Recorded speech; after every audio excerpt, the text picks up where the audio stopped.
Hello, everybody. Welcome back for the Premier League predictions. Mikey is here for round 25. We're going to break from tradition, Mikey, and we're going to reveal the scores on the doors at the end of the show because see which one of us is looking smug right now. I'll try and do my smug face. There was a record-breaking score last week that we need to tell you about, but you're going to have to wait until the end for that. So we will dive straight in, Mikey. No Friday night fixtures or anything like this with Brentford versus Liverpool, which is the early kickoff on Saturday. Hello, and what do you make of this one?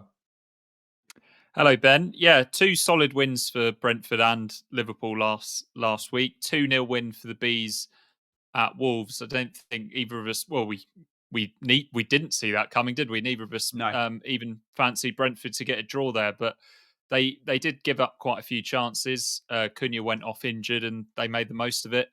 I'd say they took their chances when they came along. They did miss a couple as well. They were relatively good value for the win. Having Ivan Toney scoring goals just makes such a difference to them, doesn't it? Like he's such a difference maker. And Brentford, when they've got a little bit of confidence, are a different side. And they faced Liverpool twice at the GTEC Stadium since being up in the Premier League, and they haven't lost on either occasion. There was a 3-3 draw and a 3-1 win, so they've got that going for them. Liverpool a bit dodgy defensively again against Burnley. We expected Liverpool to just brush Burnley aside, but they conceded quite an early goal, and to be honest, could have conceded a couple more. Kelleher made a couple of different saves. Konate is back though. He's been decent in recent weeks at centre back for Liverpool. He's back after suspension. Alisson could be back, and Mo Salah could be back as well, Ben. I don't know how much we'll see of him if he is back in the squad, but he's fairly robust, as we've spoken about in the past. So I wouldn't be that shocked if he came in from the start against Brentford. It's a 2-game week for Liverpool, and they'll fully expect 6 points, and I reckon they'll need them as well because it's a 2-game week for Manchester City as well. So I think this is a really big game for them down in West London. And despite the results from the previous years, I'm going to just be a little bit boring here and go for a Liverpool win. But with plenty of goals again, I'm going for 3-1 to Liverpool. Damn. That was exactly what my call was going to be. I was just looking through 23 goals, Mikey, in Liverpool's last 5 games. There's like a 4-2, a 4-1, a 4-0, a 3-1 in there. I was going to go 3-1, and I roundly refuse to double you up. So I will go for exactly the same logic, Mikey, of high scoring, both teams to score, Brentford to be in the game. Maybe it'll go 3-1 and Brentford will get one back. So I'll go for a 3-2, which probably doesn't warrant a bonus point, does it? Burnley versus Arsenal. Arsenal should have got a bonus point at the weekend for slapping, as Mick McCarthy would say, West Ham 6-0. 6-0, yeah. And it could have and maybe should have been more as well. Let's talk about Burnley first, though. They cause Liverpool problems, as I mentioned. David Fofana's sort of given them a new option up front, and he'll try and get in behind Arsenal like he did Liverpool. I think, although it's not ideal for Burnley being in the position that they're in to play back-to-back games against Liverpool and Arsenal, in a way, they'd have taken a bit of confidence from that game at Anfield, and they'll basically say, "Come on, ahead of the running as well, Mikey." It does as well, but I also think Vincent Kompany will be able to say, "Look, we created these chances at Anfield. Arsenal were going to have a high line as well. We're going to create chances in this game against Arsenal as well." They've never won against Arsenal in the Premier League in front of a crowd, though. Burnley, there's a little stat for you. Arsenal are the hottest team in the league, aren't they? That 6-0 win, a really good performance from them. They've got Champions League in midweek, so we could see a little bit of rotation. I was having a look at the Arsenal team and I was thinking, who might we see? And there isn't a huge amount of depth there in the Arsenal squad at the moment. Emil Smith-Rowe is the latest to pick up a little injury.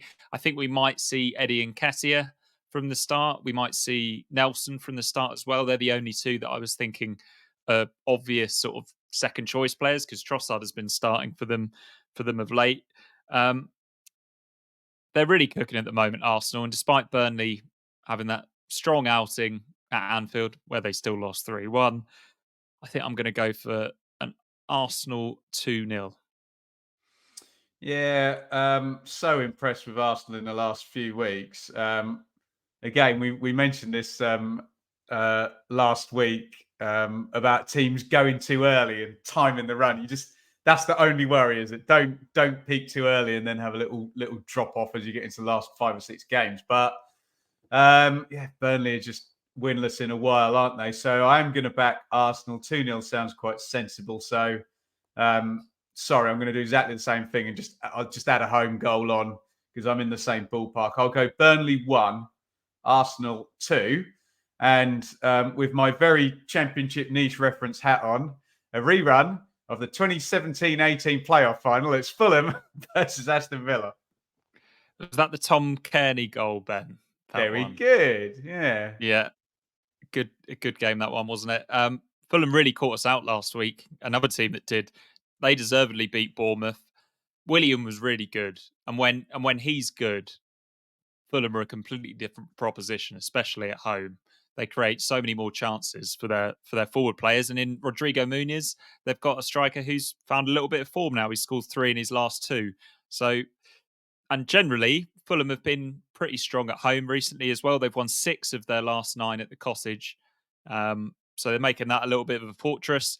Villa have become one of the teams that are now quite difficult to predict. They're a little bit hit and miss. Ezri Konsa is out again.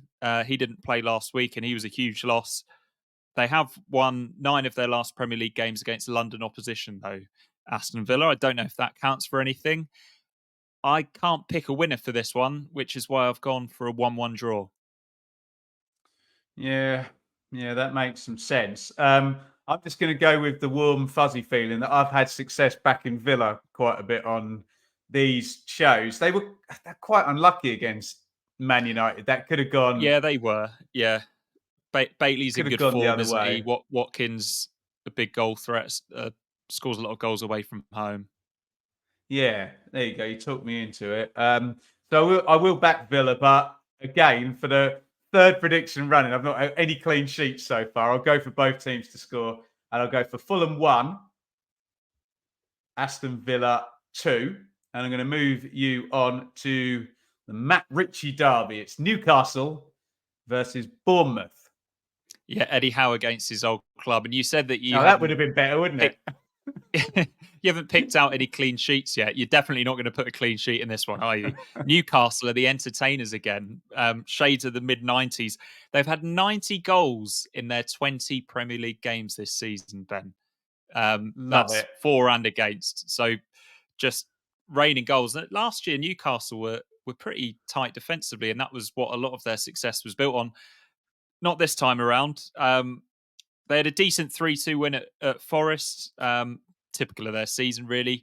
Callum Wilson picked up yet another little niggly injury. It feels like every week with Newcastle, I'm talking about potential players missing out for them. Anthony Gordon, again, as we said, he was a doubt for last week, but he played again. Incredibly robust.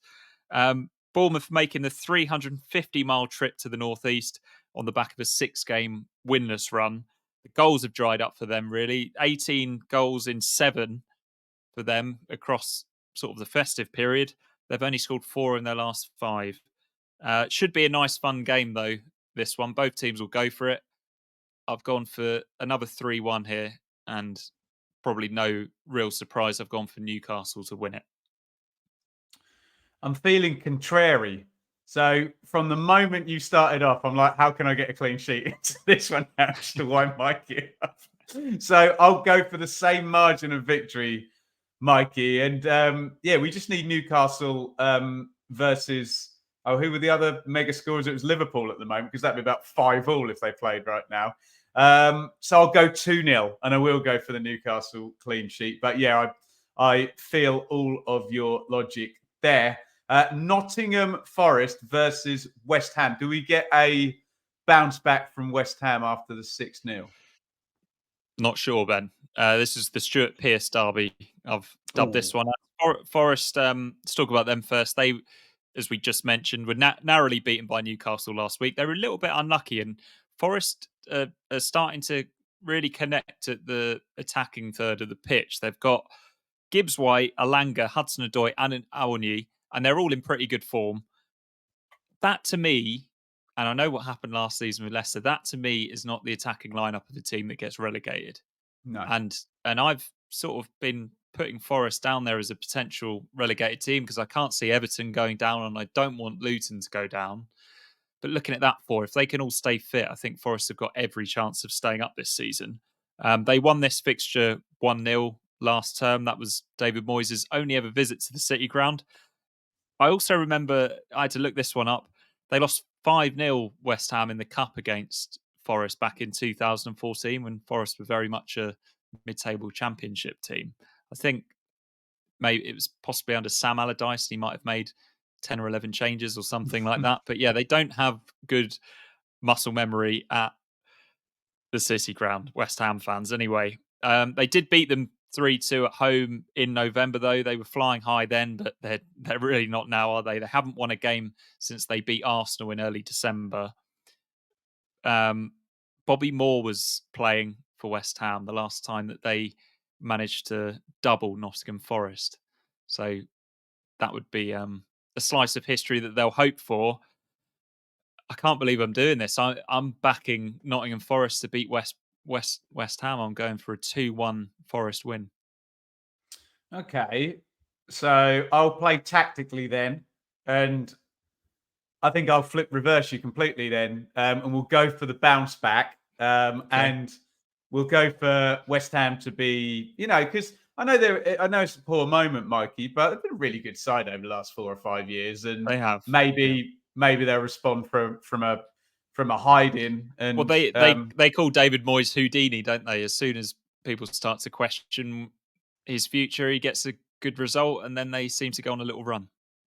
Exactly. There you go. You've made my case for me then. So I'll flip your score and I'll go Forest 1, West Ham 2. And if we can just take a quick little pause, Mikey, to say a big thank you to the lovely people at Match Bingo.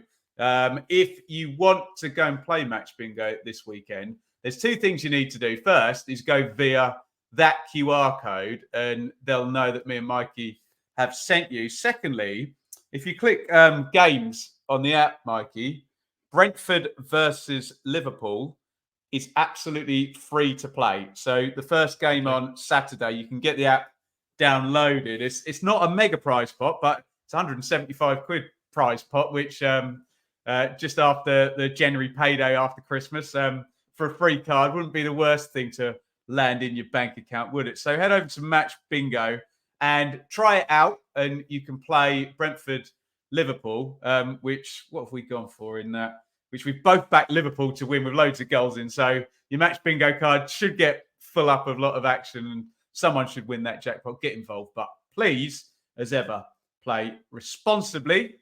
Tottenham versus Wolves, Mikey. Yeah, late drama last week for Tottenham. Brennan Johnson won Tottenham and me 3 points, didn't he? He came off the bench. He didn't really do an awful lot after he came off the bench. Spurs were a little bit disjointed because they scored when Son and Brennan Johnson were about to come on to make it 1-1. Postecoglou's gone ahead with the changes, and then Brighton wrestled back control of the game, but then Spurs caught them on the counter-attack. Brighton just go for it, don't they? And they got caught out. I think it would be interesting to see because Son's going to start. It would be interesting to see how he connects with Richarlison now. Richarlison's in good form because really that's going to be the first time that he's ever played with a fully firing Richarlison.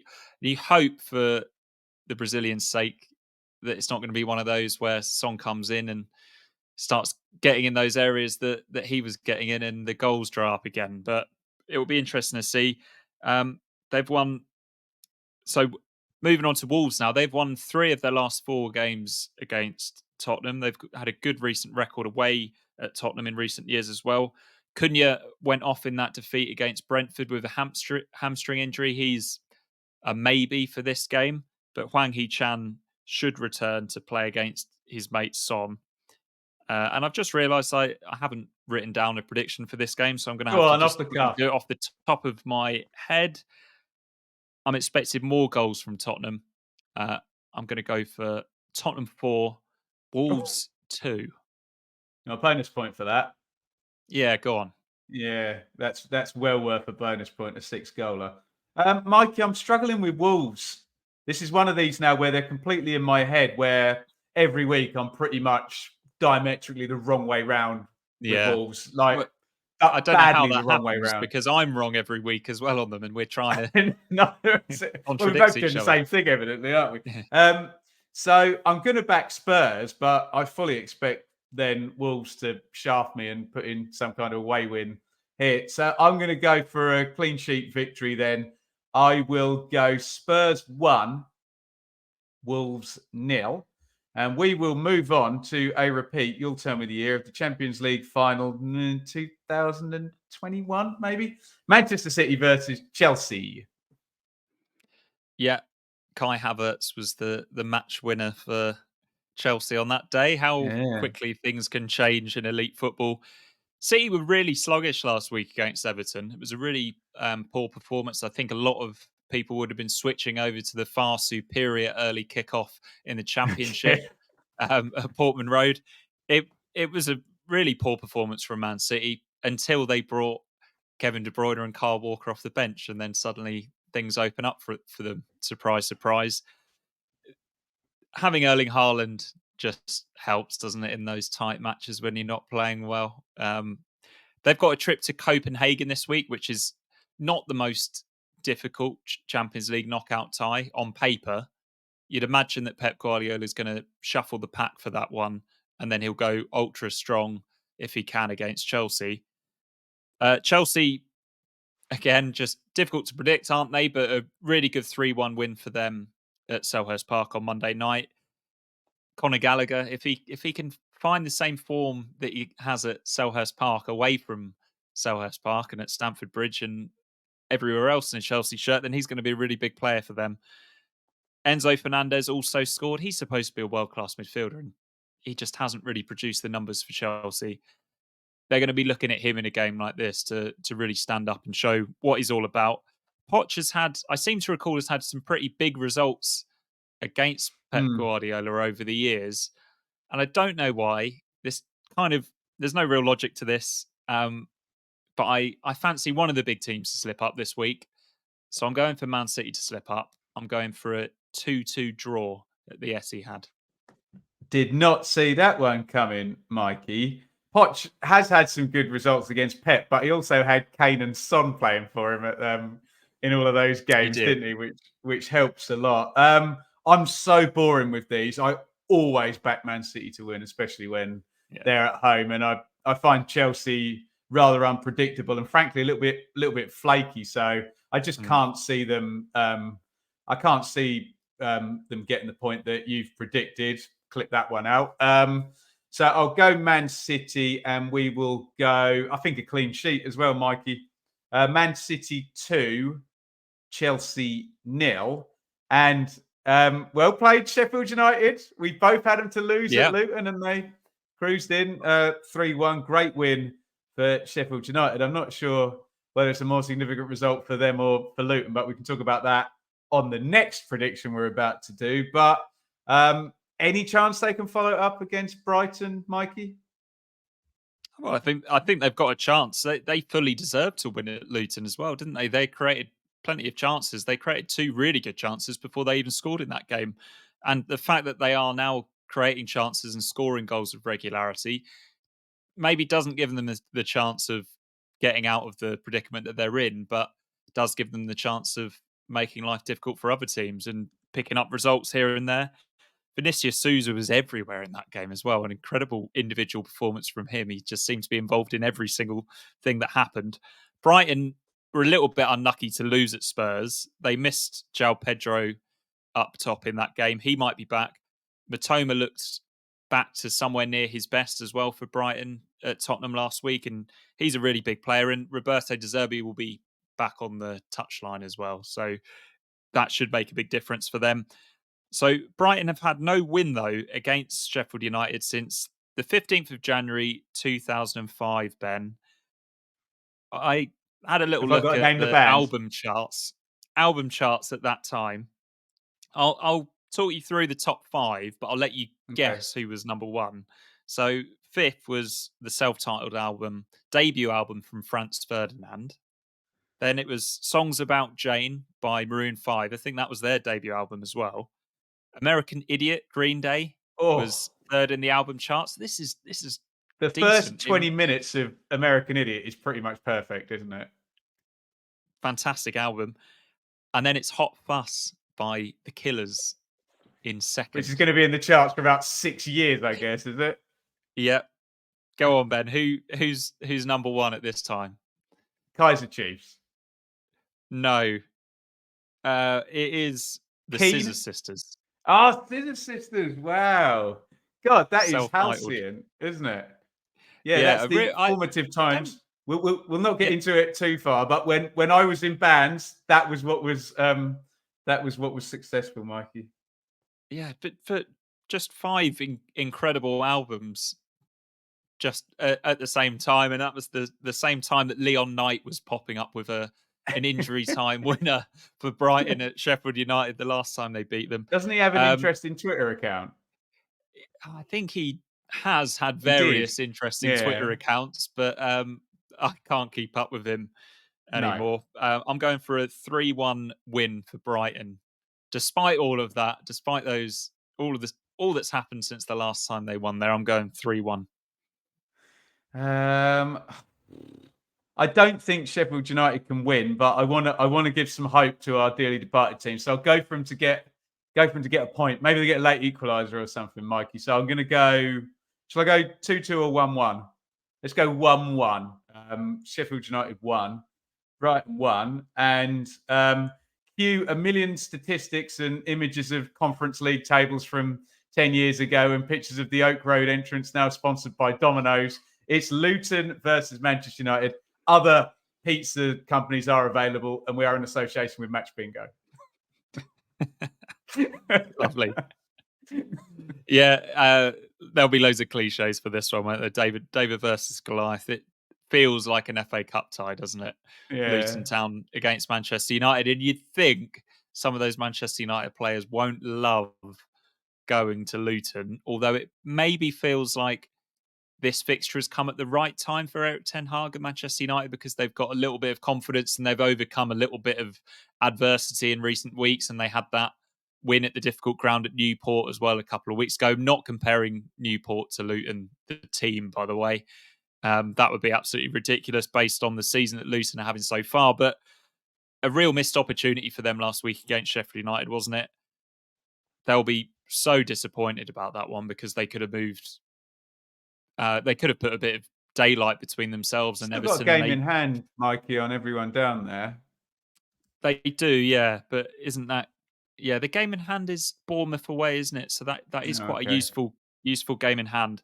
They're going along well generally at the moment, Luce, and they're averaging 15 shots a game in the last 7 matches, which is a big improvement on where they were a few months ago. Onana had his. I was thinking, cool, I could see Onana making a mistake in this one, but he had probably his best game in a Manchester United shirt last week against Villa. Højlund, as we keep mentioning now, he's in great form. It was a few weeks ago, I think we said one of those Manchester United strikers really needs to step up and start scoring goals, and it's been him that's been popping up almost every week now. I feel a little bit boring going for this, and it kind of goes against everything that I've been doing in recent weeks. But because Manchester United got me a point or two last week, I'm going to go for another narrow United 2-1 win. Okay, let me ask you a question because I need a bonus point. I'm going to back Luton to win. Of course, I'm going to back Luton to win. How many goals do I need in this game for a bonus point, Mikey? I think you could probably get a bonus point for a Luton win. Okay. In which case, I'll go very low margin then. I will go. So, this is my bonus. Luton 1, Manchester United 0. I just want this historic. It's Man United, isn't it? I know they've played Liverpool and Arsenal and Man City there, but this is the one, isn't it? That everyone considers kind of the biggest club in English football. Sorry if that upsets anybody, but it'd just be amazing, especially given where I live as well. I'll literally be able to feel it here if Luton beat Manchester United in the Premier League. So I'll go 1-0, and we will round this out with a real. If this was the Championship check-in podcast, this would be the mouth-watering matchup.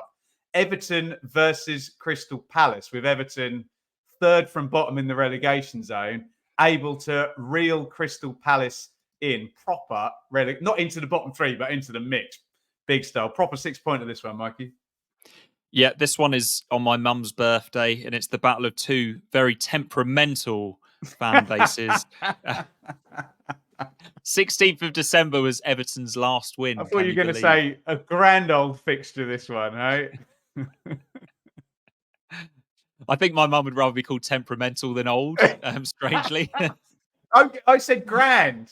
You're still thinking about the bad news, aren't you? Carry on. It's bad news and irrelevant news, isn't it now? This is Everton. So Everton, as I mentioned, they haven't won since before Christmas, but this is arguably their easiest fixture since then. But because it is the easiest fixture, it's going to be the one with the most pressure on it for Sean Dyche. It's too early for must-wins, isn't it? But it feels vital for both teams, especially... Never too early for a must-win. Come on, Mikey. This is YouTube. Hyperbole everywhere, please. Yeah, this is a must-win. The world will end for one of these teams if they fail to win. Everton are unbeaten in their last 8 home games against Palace.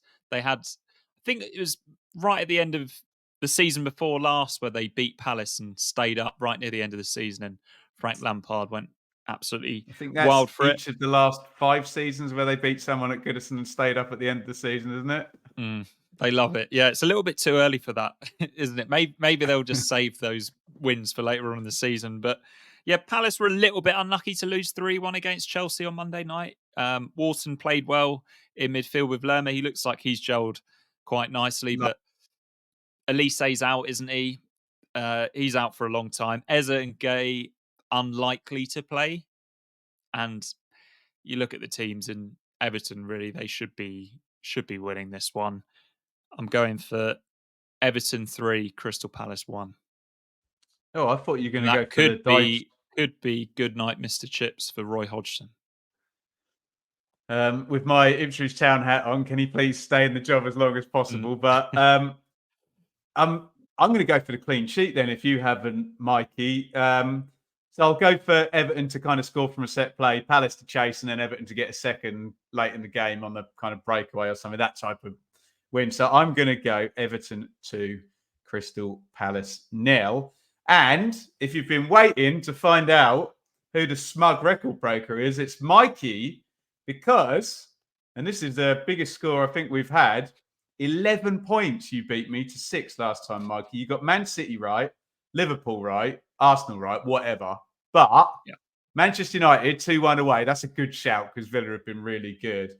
And we had a bonus come in. So Mikey, for the bonus, played Spurs 2, Brighton 1, and João Pedro to score a penalty. I'm sure you'll all agree that Spurs 2, Brighton 1, João Pedro not being eligible to play and Gross scoring a penalty is still worth the bonus points. So 11 points, Mikey, to my 6. I got Man City's home win spot on. I thought I was going to be in good nick with 6 points. You're normally in and around it, as Ian Wright would say. But congratulations, a high watermark. Thank you. Yeah, I'm looking forward to my cash prize for that one, Ben. You can get your catch prize over at Match Bingo, who this video is in association with. But I think if you won 2 or 3 in a row now, rounds, Mikey, I think I need to come back on this one. And we want you to get involved down there in the comments. We love all types of interaction on these videos. As I always say, Mikey, there are 2 types of people in this world. Those that comment before the games on predictions videos and those that comment after the games that have taken place. We don't mind either, but we much prefer, hint, hint, nudge, nudge, get your predictions in before the game. Mikey, we're going to be back next week. God knows when. We'll figure it out next week. Last word from you, fella? Yeah, just enjoy the games and look forward to seeing you next week, Ben, after hopefully another victory. Now, you might see a YouTuber with millions of subscribers and views a week driving a Bentley. It's a bit more modest, I have to say, when you're covering the Championship. So if you can find a few quid each month to support over on Patreon or by hitting the join button here, you are making the world of difference for myself, Shaylee and Enid.